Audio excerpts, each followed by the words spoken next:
El ciclismo mundial acaba de sufrir un terremoto de escala global y el epicentro no está en las montañas europeas ni en las sedes corporativas de Bélgica o Francia. El verdadero terremoto tiene un nombre, un apellido y una bandera: Isaac del Toro, el joven prodigio mexicano que ha logrado lo que parecía imposible: transformar en cuestión de meses la dinámica económica y deportiva de todo el pelotón internacional. Lo que estamos presenciando va mucho más allá de un simple triunfo en la carretera. Estamos hablando de cifras astronómicas, contratos blindados sin precedentes y una recompensa financiera que ha dejado con la boca abierta a los directores deportivos más poderosos del World Tour. Isaac del Toro no solo ha hecho historia sobre los pedales, ha roto el mercado del ciclismo profesional de una forma que no se veía desde la irrupción de leyendas de la talla de Tadej Pogačar o Remco Evenepoel.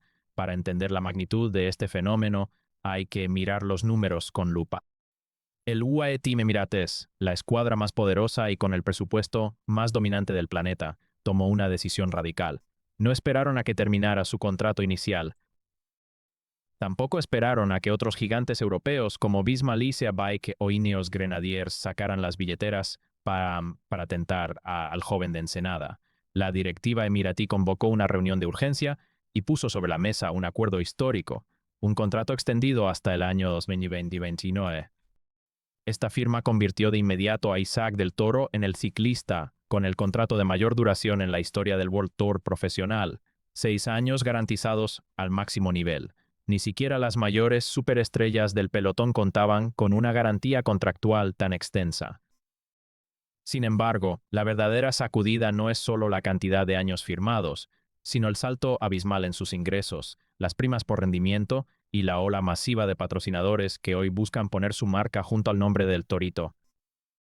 En el ciclismo tradicional de hace 10 años, un novato o un corredor joven en sus primeras temporadas debía conformarse con sueldos base modestos mientras demostraba su valía gregario a gregario, etapa a etapa. Pero Isaac del Toro destruyó esa lógica desde el primer día que pisó el profesionalismo. Tras arrasar en el Tour del Porvenir y dar exhibiciones antológicas frente a los mejores ciclistas del mundo en pruebas World Tour, el mexicano pasó de ser una promesa prometedora a un activo millonario. Las estimaciones de los medios especializados señalan que sus bonos por victorias de etapa, sus clasificaciones en la general de carreras de máxima categoría y los incentivos por portar maillots de líder representan bolsas de dinero que superan con frecuencia decenas y decenas de miles de dólares por cada semana de competición. Sin embargo, aquí aparece una de las facetas más fascinantes y respetadas dentro de la cultura del pelotón: la famosa regla no escrita del ciclismo: cuando Isaac del Toro se corona en una gran prueba o asegura bolsa acumulada por clasificaciones de jóvenes, etapas y lideratos, el dinero que ingresa por premios oficiales no se queda en su cuenta personal. En el código de honor de este deporte, el campeón reparte equitativamente cada dólar del premio oficial con los mecánicos, los masajistas, los directores y los gregarios que dejaron piel en el asfalto para protegerlo del viento. Esta actitud de humildad y respeto ha hecho que dentro del UAE Team Emirates, Isaac no solo se ha visto como un proyecto de superestrella, sino como un líder respetado y querido por cada miembro del staff. Pero el verdadero impacto millonario no proviene únicamente de la bolsa de premios de las carreras. Lo que realmente ha sacudido la estructura del ciclismo es el tsunami comercial que Isaac del Toro ha desatado a ambos lados del Atlántico. Por primera vez en décadas, las grandes marcas comerciales de México, América Latina y Medio Oriente ven en el ciclismo de ruta un escaparate global masivo. Los contratos de patrocinio personal, la imagen corporativa y los acuerdos publicitarios se han multiplicado exponencialmente. El efecto del Toro está atrayendo inversiones privadas que prometen transformar la infraestructura del ciclismo latinoamericano para siempre. Dentro de la cúpula del UAE Team Emirates, la visión con Isaac es clara y agresiva. Joxean Fernández Maxin, el cerebro estratégico detrás del equipo, supo desde el primer momento que tenía entre sus manos una gema sin pulir de valor incalculable. Maxin no buscaba un simple corredor de apoyo, buscaba al heredero natural de la época dorada. Y ver a Tadej Pogačar trabajando codo a codo con el mexicano, aconsejándolo los momentos de mayor tensión en la montaña y respaldándolo públicamente, confirma que el equipo está preparando el relevo generacional más dominante del deporte moderno. Los competidores directos observan esta situación con enorme inquietud. Equipos con presupuestos gigantescos se dan cuenta de que el UAE ha logrado blindar a la joya más codiciada del mercado antes de que los demás pudieran reaccionar. La recompensa millonaria de Isaac del Toro es el reflejo de un cambio de paradigma. El ciclismo ya no es solo una disciplina de resistencia en Europa, es un espectáculo global donde el talento joven y latinoamericano cotiza al nivel de los deportistas más cotizados del planeta. Pero, ¿cómo se construyó semejante fenómeno en tan poco tiempo? ¿Cuáles fueron las decisiones tácticas, las batallas silenciosas y los momentos clave en la carretera que obligaron a los dueños del equipo a ofrecerle un contrato histórico?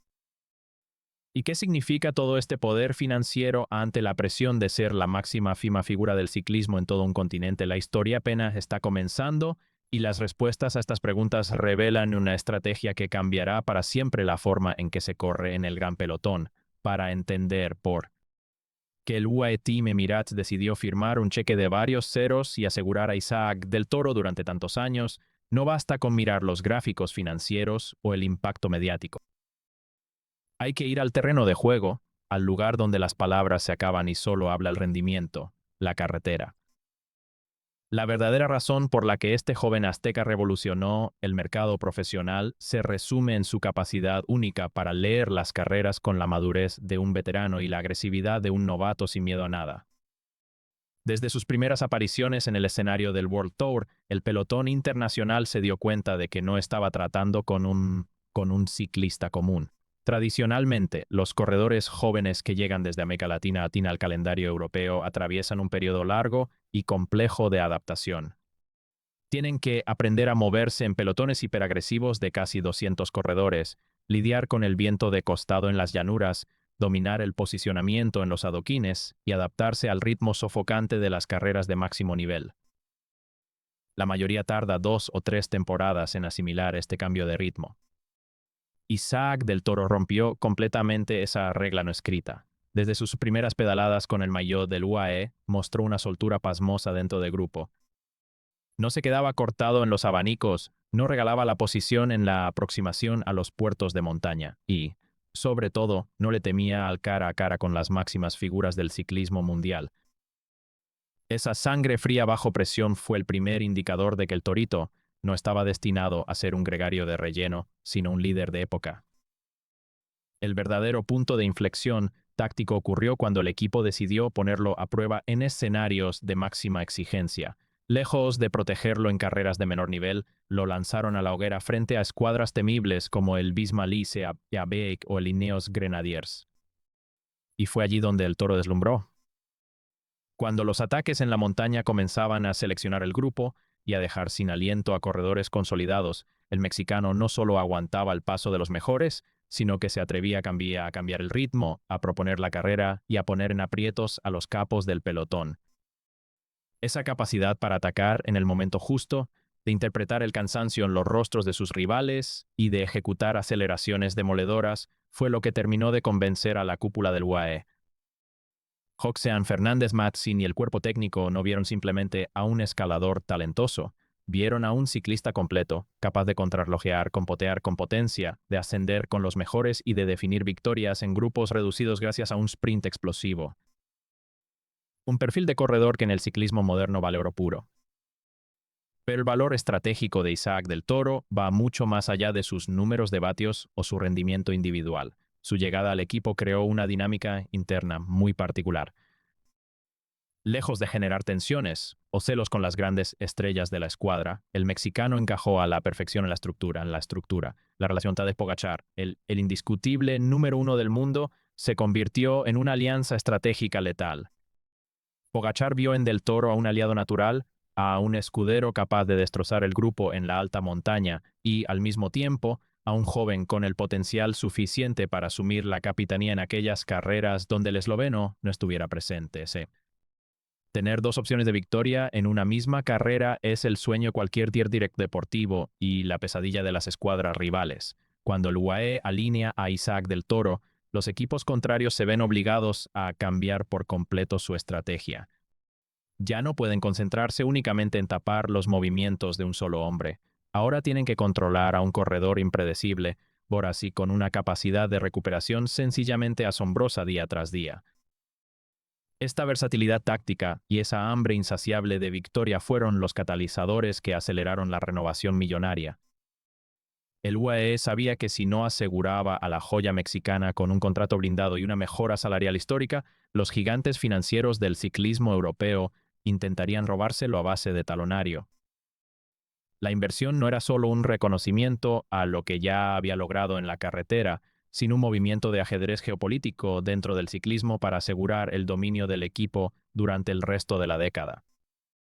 Sin embargo, el éxito acelerado y el estatus de figura multimillonaria traen consigo un peso enorme. El pelotón ya no lo ve como la revelación o el joven que no tiene nada que perder. Ahora todas las miradas están puestas en él, las radios de los equipos rivales marcan su dorsal en cada etapa, y la presión de llevar sobre sus hombros las esperanzas de todo un continente no hace más que crecer. ¿Cómo gestionará Isaac del Toro el peso de la responsabilidad en las grandes vueltas de 3 semanas? Está preparado para asumir el liderazgo en las etapas más duras del planeta bajo el acoso constante de las potencias rivales. Entrar en la élite del ciclismo con un contrato millonario y el respaldo de la escuadra más fuerte del mundo es un sueño hecho realidad, pero en el deporte de alta competencia cada privilegio tiene un precio. Para Isaac del Toro, la verdadera prueba de fuego no está en las carreras de un día ni en las competencias de una semana. El examen definitivo, el que consolida a los inmortales de este deporte, se corre a lo largo de 21 días de puro agonismo, las grandes vueltas. Girar en el Tour de Francia, el Giro de Italia o la Vuelta a España requiere una metamorfosis completa. Ya no se trata únicamente de tener piernas explosivas para atacar en un puerto final o de calcular un esfuerzo en una contrarreloj corta. Las 3 semanas son una guerra de desgaste físico, mental y emocional donde el cuerpo se lleva al límite absoluto de la resistencia humana. Es ahí donde la recuperación diaria, la capacidad de masticar el dolor y la fortaleza mental pesan tanto o más que los vatios en los pedales. El mayor desafío que enfrenta el Torito en esta nueva etapa de su carrera es aprender a gestionar la aterradora constancia que exigen 3 semanas de competición. Un solo día malo, un descuido en el habituallamiento, un abanico mal cortado por el viento o una caída en el momento menos oportuno pueden arruinar de un plumazo meses de preparación y disolver minutos de ventaja en la clasificación general. Los grandes directores deportivos suelen decir que las grandes vueltas no las gana necesariamente el más fuerte de un día, sino el que comete menos errores durante 21 jornadas consecutivas. A este desgaste físico sobrehumano